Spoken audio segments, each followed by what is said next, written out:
안녕하세요, 여러분. 오늘은 제 인생에서 가장 억울하고 동시에 가장 통쾌했던 이야기를 들려드리려 합니다. 온라인 세상의 익명성을 믿고 다른 사람의 사진을 도용해 사기 행각을 벌이던 한 촉법 소년의 이야기입니다. 이 이야기는 평범한 한 사람이 어떻게 한순간에 사기꾼으로 오해받고 그 오명에서 벗어나기 위해 어떤 노력을 했는지, 그리고 그 모든 고통을 초래한 범인에게 어떤 참교육을 선사했는지에 대한 기록입니다. 저는 평범한 대학생 준호 가명입니다. 평소 SNS를 즐겨하고 제 일상 사진을 올리며 친구들과 소통하는 것을 좋아했습니다.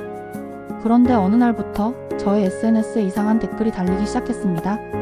이 사기꾼 새끼, 내 돈 내놔, 네가 그런 짓을 하고 다닌 줄 몰랐다 등 저를 비난하는 내용이었습니다. 저는 처음에는 스팸 댓글이라고 생각했습니다. 하지만 제게 직접 DM을 보내는 사람들도 늘어났습니다.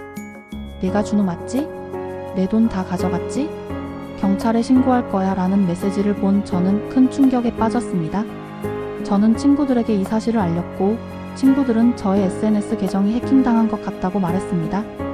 하지만 저는 제 계정이 해킹당하지 않았다는 것을 확인했고 직접 DM을 보낸 사람들에게 연락해 무슨 일이 있었는지 물었습니다. 그리고 저는 충격적인 사실을 알게 되었습니다. 제 얼굴 사진을 도용해 준호라는 이름으로 사람들에게 돈을 빌리고 물건을 팔겠다며 돈을 가로채는 사기꾼이 있었던 것입니다. 그는 제 얼굴 사진으로 프로필을 꾸미고 제 일상 사진을 올리며 저인 척 행세하고 있었습니다. 저는 순식간에 사기꾼으로 오해받게 되었습니다. 저는 경찰에 신고했지만 경찰은 인터넷 사기는 수사가 어렵다, 피해 금액이 크지 않다는 이유로 수사에 난항을 겪었습니다. 저는 범인이 법의 심판을 받지 않을 수도 있다는 사실에 절망했습니다. 저는 이대로 제 명예가 실추되는 것을 두고 볼 수 없었습니다. 저는 제 얼굴을 도용해 사기치는 범인을 제가 직접 잡기로 결심했습니다. 저는 먼저 피해자들에게 연락해 상황을 공유하고 그들과 함께 범인을 잡기 위한 팀을 만들었습니다. 그리고 저는 사기꾼 준호의 행동 패턴을 분석하기 시작했습니다. 그는 주로 중고 물품 거래 사이트나 게임 아이템 거래 사이트에서 사기 행각을 벌였습니다. 그는 소액 사기를 여러 번 반복하며 피해 금액이 크지 않아 신고하기 어려운 점을 노렸습니다. 그리고 그는 자신이 미성년자라고 주장하며 법의 보호를 받고 있었습니다. 저는 사기꾼 준호의 계정에서 수상한 점을 발견했습니다. 그는 저의 사진을 도용했지만 말투나 행동은 저와 전혀 달랐습니다. 그는 주로 엄마라는 단어를 자주 사용했고 자신의 행동을 합리화하기 위해 촉법소년이라는 단어를 서슴지 않게 사용했습니다.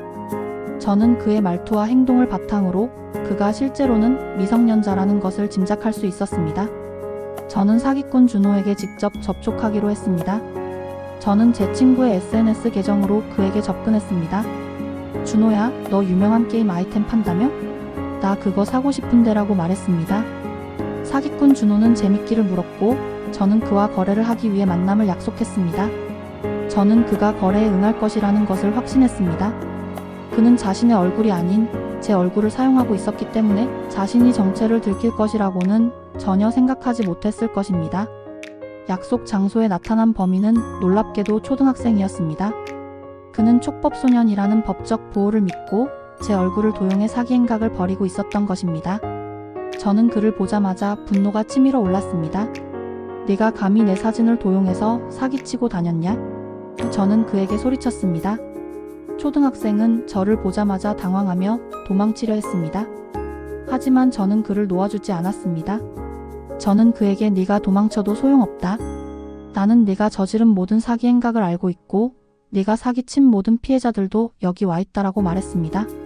제 뒤에는 제가 연락했던 피해자들이 서 있었고 그들은 모두 분노에 찬 얼굴로 초등학생을 바라보고 있었습니다. 초등학생은 그제야 사태의 심각성을 깨달았고 무릎을 꿇고 저에게 빌었습니다. 형, 제가 잘못했어요. 죄송해요. 초등학생은 법적으로는 촉법소년이라 처벌을 피했지만 그날의 충격과 공포는 평생 잊지 못할 트라우마로 남았을 것입니다. 저는 그에게 합의금 대신 자신이 사기친 모든 피해자들에게 직접 찾아가 사과하고 봉사활동을 하도록 하는 조건으로 합의했습니다. 그리고 그에게 네가 도용한 내 사진으로 인해 내가 겪었던 고통을 평생 잊지 말아라고 말했습니다. 이 이야기는 우리에게 깊은 교훈을 줍니다. 온라인 세상의 익명성은 때로는 자신의 추악한 욕망을 감추는 가면이 될 수 있다는 것을 말입니다. 그리고 촉법소년이라는 법적 보호가 모든 죄를 덮어줄 수 없다는 것을 말입니다. 제가 겪었던 이 억울한 경험은 저의 용기를 시험했고 결국 저는 저의 명예를 스스로 되찾을 수 있었습니다. 이 이야기가 다른 사람들에게는 사기꾼의 가면에 속지 않는 지혜를 주고 범죄를 저지르려는 사람들에게는 경고가 되기를 바랍니다. 오늘 이야기는 여기서 마치겠습니다. 감사합니다.